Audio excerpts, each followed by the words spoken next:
Yung mga idol, no, share ko lang po sa inyo yung kunting tips, no. So ito na share ko na ito dati, pero sa iba na hindi pa nakakalam dyan kung paano bilangin po yung timing chain. Ayan, so share ko po sa inyo, madalian lang po ito. So paano natin malalaman yung bilang po ng timing chain na nasa harap natin. So ganito lang yung gagawin mo, pagpaparesin mo po sa dulo na parang ganyan, pares-pares yan. Ayan. So ang gagawin mo dito, ibilangin mo to. So 1, 2, 3, 4, 5, 6, 7, 8, 9, 10, 11, 12, 13, 14, 15, 16, 17, 18, 19, 20, 21, 22. Okay, tapos may natitirang isa. Ang bilang ko dyan, 21 cha. Okay? Ay, 22 cha pala. May kalahati, no? Na walang pares. Okay? So, yung walang pares na yan, isa lang yung bilang yan. Okay? So itong mga binilang natin, doble-doble yung bilang natin dyan. Okay? So una muna, yung hilera muna, isang hilera muna dito na 22.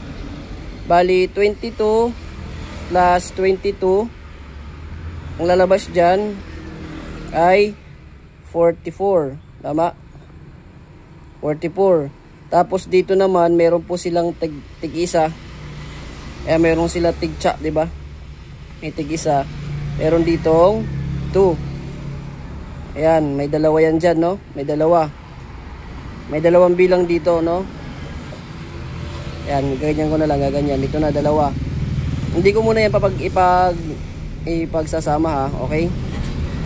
So, ang mangyayari dyan, meron tayong 44. Yung bali yung bilang nito sa baba pa lang, ha? Tapos, pagkasama na sa taas, ayan, bilang nito dito 44. Pag isasama na natin doon sa taas, magiging 88 na siya, no? Times 44 mo lang, plus 44 mo lang, 44 to plus 44, magiging 88. Susundan nyo ba ako? No? 22 yung bilang, 22 plus 22. Itinutal mo yung 22 plus 22, naging 44. Ngayon ito total mo naman yung 44 plus 44. Okay? Tapos ito naman, di ba may 2 dito, may dalawa, plus 2 lang din yan, magiging 4. Nakukuha mo ba? Nakukuha nyo ba? Okay. So, abali yung magiging total na bilang yan, 88 plus 4. Ang lalabas dyan, 92. Okay. So, ito po ay pang XRM 110 na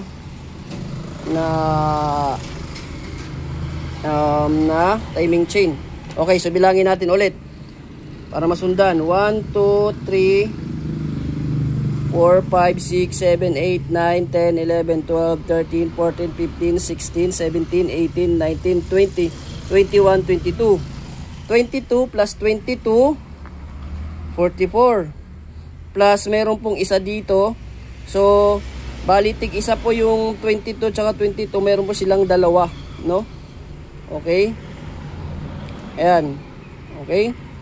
So, sa madaling bilang, kung ayaw mo naman ihiwalay ito, magiging 46 to. 46. Kung gusto mo lang kung gusto mo lang siyang gawing 46. So, 46 plus 46, ang labas, 92. Tama ba? 46 plus 46, 92 ba? Pakorek ako. 92, di ba? Okay, so ganun lang din. Okay, so ganun lang po magbilang ng timing chain. Nakuha nyo ba? Okay, so ulitin natin for the last time. Binilang natin hanggang dito yung magkakapares. Umabot dito 22. So hindi mo natin sasama to, ha. Okay?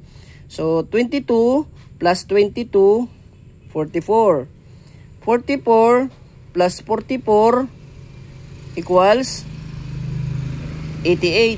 So ngayon, yung mayroon po silang cha dito, ilang beses natin yan tinimes? 4.